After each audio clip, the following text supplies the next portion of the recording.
everybody, and welcome to the Entrepreneur Spotlight. I'm George Kay with Action Coach Performance. I've got a really interesting guest for us today, Omar El-Mohri. He's the founder of IPCONNEX. Omar, thank you for taking the time to be with us today. Thank you, George.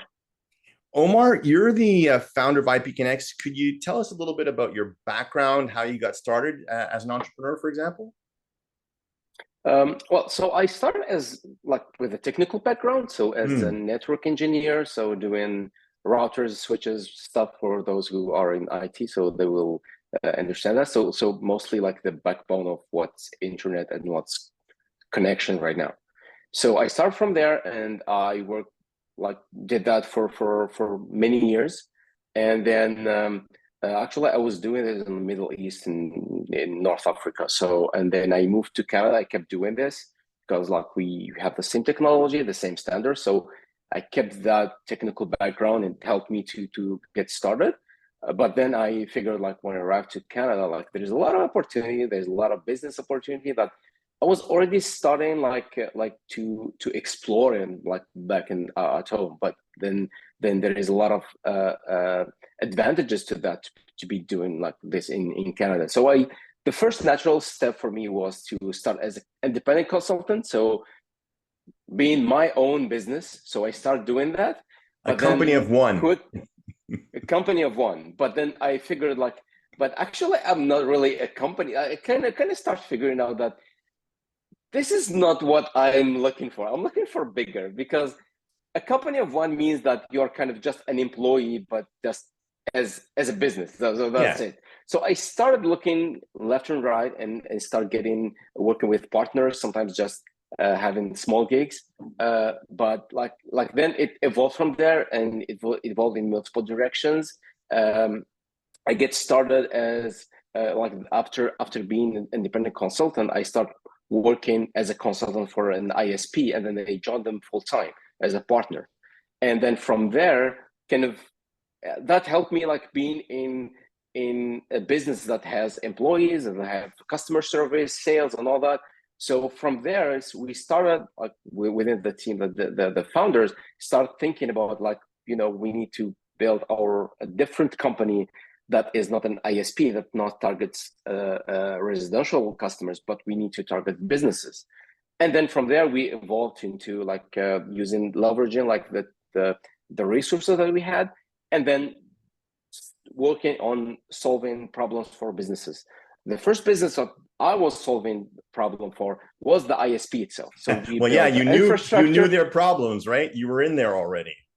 Exactly. So yeah, I started from there, and it's purely technical. At that point, it was a business serving a purpose, but there were no sales, there were no customer support. So basically, we were two doing the technical stuff.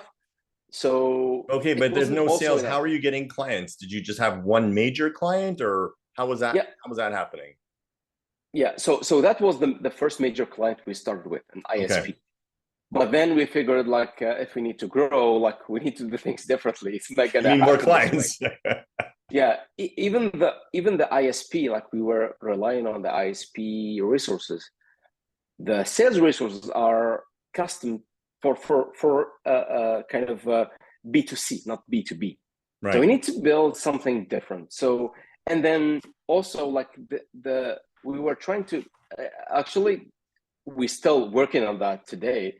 And now I'm taking this on my own, IPCONNEX, I'm taking it on my own, and trying to figure out what's the best way to sell, because B2B is kind of a little bit tricky, and depends on the market that you're looking for, the product, a lot of things. So okay, can I just pause you a second? I just want to go back. What challenges did you face when you were going from being by yourself, one man show, and now you've got partners, you're dealing with larger clients? Were there any challenges that you faced in having to organize that with your partners? Yeah. So I think this was true for me and for many who started as a technician, I would call them, people who know how to do stuff. So we think that because we know how to do stuff, people would look for us, which is the first mistake that these technicians will go through, and I went through that like for long, and even I at some point I knew what's the problem, but to solve it, I don't know. We need somebody You don't know who what you know how to don't do know, it. right? You don't know what you Exactly. don't know. Yeah. Exactly. So what did you do? So I did. So far, we're still working on these. So far, we like first deciding on this is our target market.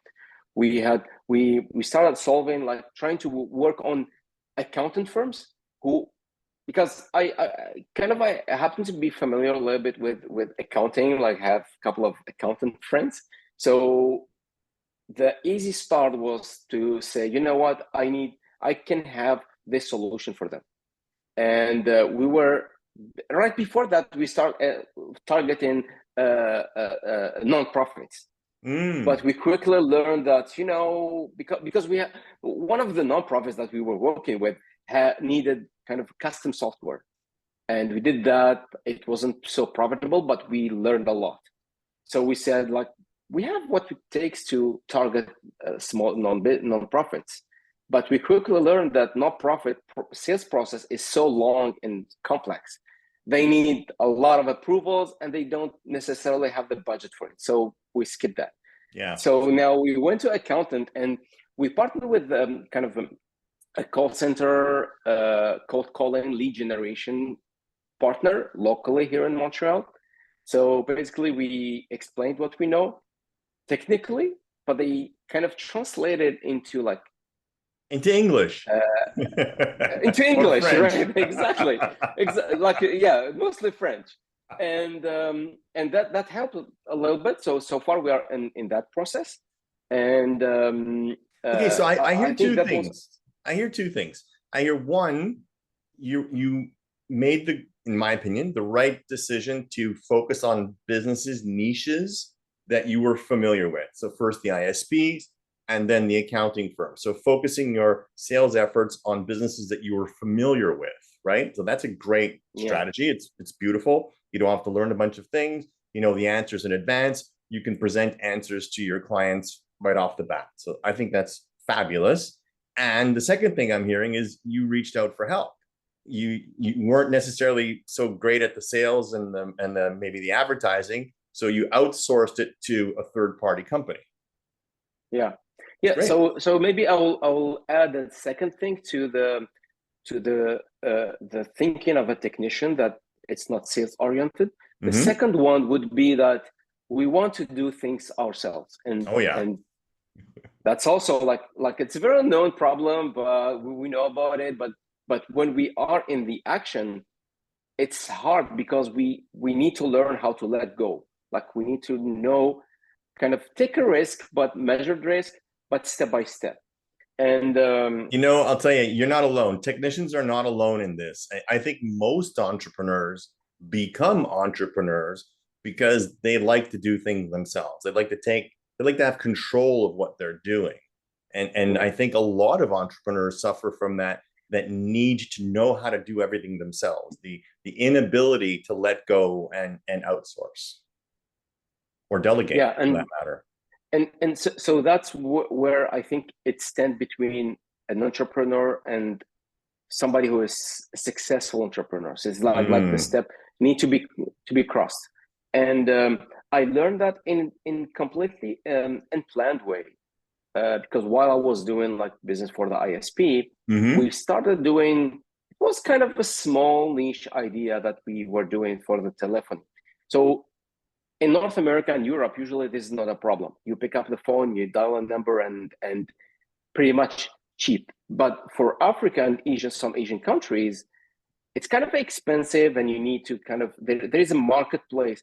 It's a whole marketplace just for interconnection of phone calls. Right. So we get into that by kind of, I don't know if it was by accident or, but anyway, randomly went through that, and somebody approached me who is an account manager, so he was doing sales, and he said, like, why don't you want to grow this business? And I said, okay, yeah, maybe I'm interested, but if you are able to help, then. So I gave him everything, like the agreement was that you do the sales. We have the technical stuff. We have the infrastructure. We have the technical knowledge. Whatever you need, we have it for you. When we have the company structure, the finances, and all that. And he started, and after maybe 2-3 months, we started getting profits. Like we started being profitable.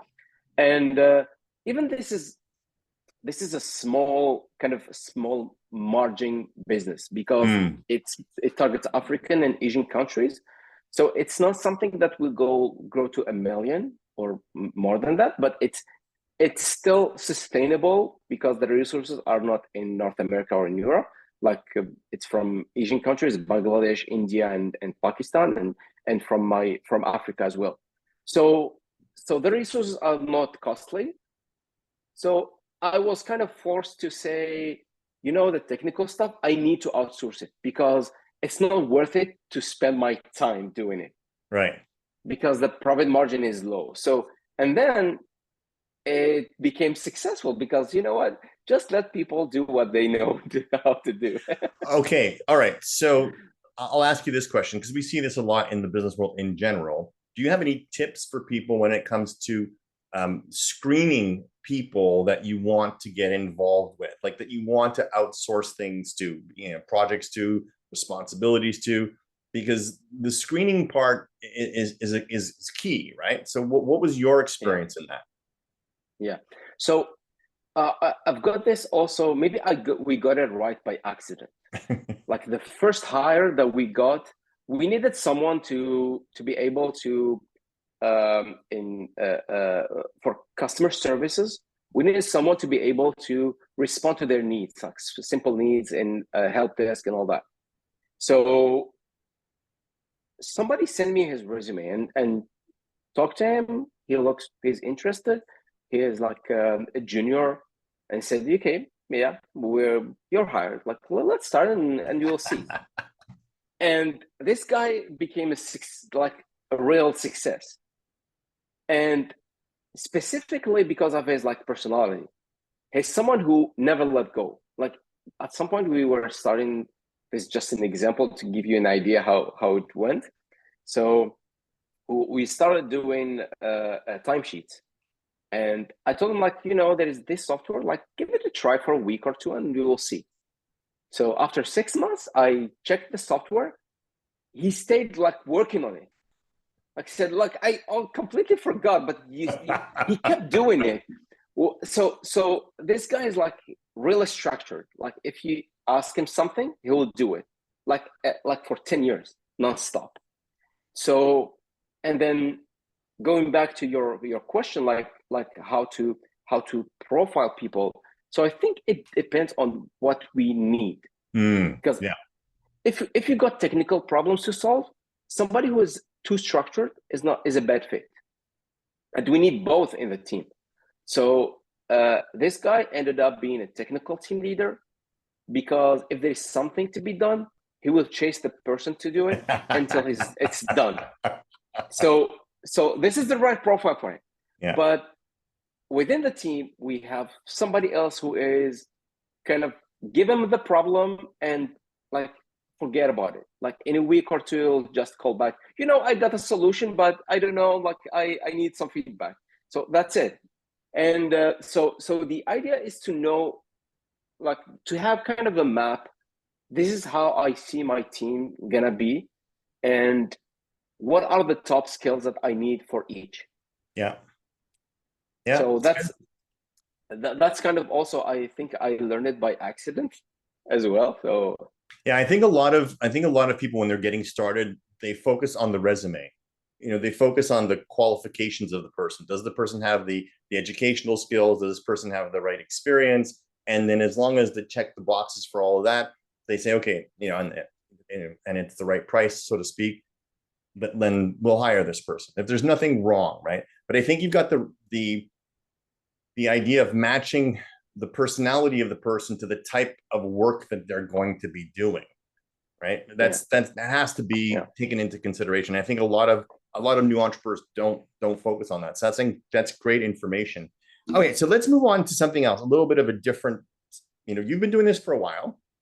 What lessons have you learned personally in terms of having to like manage maybe yourself, like things that you've had to change in yourself, your personality, the way you do things, maybe the way you think? What have you had to change about you to make you a better entrepreneur, a better leader?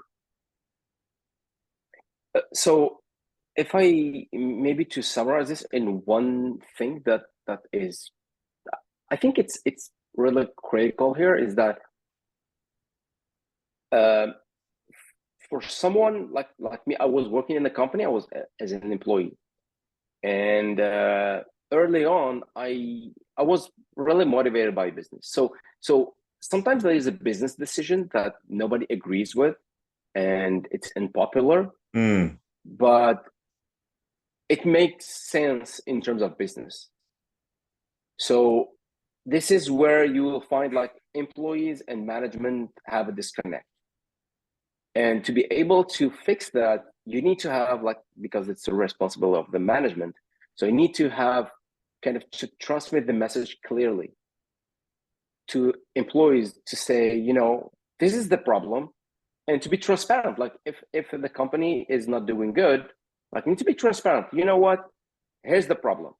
We need like everybody to work together. So because when they know that there is a problem, like specifically, most of the time it's a financial problem, because this is what where usually there's kind of disconnect, because management don't want to show what's going on to employees, but and employees get frustrated because they're not getting maybe paid well, maybe they're not getting what they think they're worth, and like, Or their resources. Why aren't we getting a this? Or why aren't we getting a new computer? Or why aren't we? correct. Like, yeah, I get it. Correct. So I think getting employees involved into these discussions helps a lot, because they will think that, you know, this is the problem, so I will find solutions on my Mm-hmm. kind of on my perspective. But it comes at a cost as well, because when things are good, you need to think that, you know, these employees helped you arrive there. So you need to think that, you know, at some point you need to get raises, bonuses, or something, like something to show them that, you know, you worked hard. We did like a lot of things together when things were tough. We got to some results, so we need to show that result. Yeah. Yeah. So You gotta share the ups and the downs, right? exactly, yeah, yeah. I think this is what makes it like at a bigger level. What makes it unions maybe problematic in North America, but in Germany, I was hearing stories about German companies unions, Mm-hmm. because they act this way, because unions are in the board and they participate in the decision, so they see the numbers, they see things are not going well, so they need to, like, you know, like people like in the board, like look at them like, you know, you need to participate. But then when things are good, also they're here, we see that there is result, we need to get also something. That's a real So partnership. that's where exactly. So we're working like we're in it together. So what's the future for you and IPCONNEX? Are there other ventures for you? Are there what's the next step for you? So next step would be to focus on IPCONNEX, because we're still not to the point where we are kind of like we're not to the point where we say that we arrived. Mm. So now we are exploring the accounting marketplace. So for as a niche, and we're not limited to that. It was just a start, because we want to focus on one vertical only. But then there is similar ones, like we are talking about lawyers, we are talking about attorneys, we are talking about real estate agent, financial advisors. They're all kind of similar in terms of, let's say, IT infrastructure. You have files, you share files, and you have a network, and you have maybe phone connections, and you have servers, and you have kind of you want to control access to your files. So pretty simple, basic stuff for where to start. We are also like on the side, because this is put on the sales machine to start doing. And now I'm working into bringing people who are more of an account managers. Mm, So I will, because relying into third party to bring customers could bring small customers, but for medium ones, you need to have some kind of relationship. You need absolutely. dedicated people who would be, yeah. I have kind of ongoing discussions with people who would join as account managers. They have been doing sales for B2B for years, so that would be the logical step. And so far, the most important is the sales strategy, because what I also learned that you can learn sales, but it's better to bring someone who knows that and let them do the job and let them get kind of going back to profit from the results. So Yeah. that's where things need to go for me, and that's like promising future going this path. Would you consider yourself a local company, a regional company, a national company? What would you consider yourself? Um, it's more of an international, I would say, an international small business. We have employees all around the world, and we have customers also spread. Mm, There's a couple of exceptions when we start focusing on this kind of accounting, for example. We want to go local because you don't want to go like, we want to focus on something. And it helps us also, like, because for these small businesses to go and visit and have a face-to-face meetings, but we are not limited to anything local because of our presence like all around the world. So we have people who are working on different time zones, and specifically like for the telephony, it works like more of a European time zone. So we are all like, we're available 24 hours, so we can take advantage of that. And wherever there is opportunity that we think that fits our skills, we are kind of ready to work on that. wow, that's amazing. So how big is your team right now, actually? So we are within the two companies, we are 7. Okay, wow, good team. Excellent. And you talk about the accounting firms. Is there something specific about what you do that lends itself to solving specific problems that are faced by accounting firms? So the solutions are not necessarily specific to accountants. It's just the other way around. We have what accountants need. I understand. Yeah. So, and the biggest difference is that myself, including like my team, most of team members worked previously in big companies, and like big companies have the resources to spend into like hundreds of thousands of maybe millions of dollars budget of tools and infrastructure. But when it comes to accountants, they fit into kind of a tricky place where you cannot afford professional solutions, but also you cannot just use your kind of Off the personal shelf. Dropbox. Yeah, exactly. Yeah, we saw like people using Dropbox, personal Dropbox account, where if you know the difference between the business one and the personal one, if you share a file, everybody can change it, and you have no kind of control over that. So we use kind of a combination between professional tools, like the professional way, but with cheaper products, sometimes open source, because for an accountant, they don't care about like support, because you're here to support me.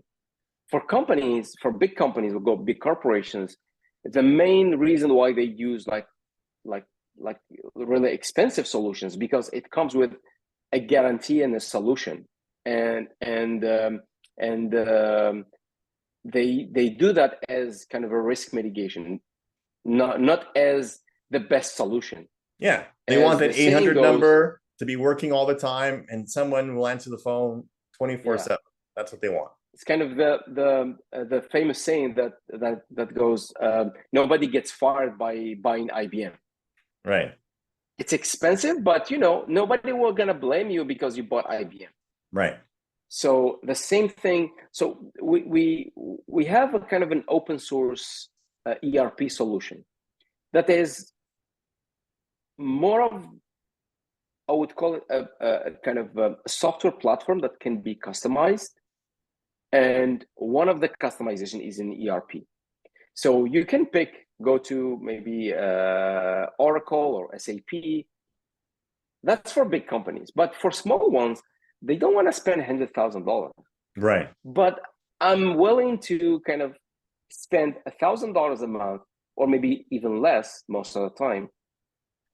But there is maybe some compromise that I need to maybe wait for some features, or maybe live with some bugs and work with you to fix them. But it's gonna cost me like 10% of the price. Maybe like most of the time is less than 10%. And most of the time, those larger software packages, they tend to have many features that the end customer doesn't even need, and they don't use, and they're paying for software that they can take advantage of. Exactly. Yeah. Yeah, that's amazing. Well, this has been an amazing discussion. If you had to give yourself advice, let's say if you go back to maybe the first year you started, knowing what you know now, what advice would you give to your younger self to maybe shortcut some problems or move things faster? Like, what advice would you give yourself? So I'm thinking move things faster, but in a specific way, because we usually want to maybe try things faster. If you want to try something, just do it right now, and then if it fails, like you have the time to start over. Yeah, fail forward, fail faster, right? That kind of idea. Yeah. Yeah. Don't be so cautious. Don't hold back. Okay, I like it. Good advice. Well, Omar El-Mohri, thank you so much. We love the time you spent with us, and we know that this information will be very helpful to other entrepreneurs. Thank you so much. Thank you very much. Thank you.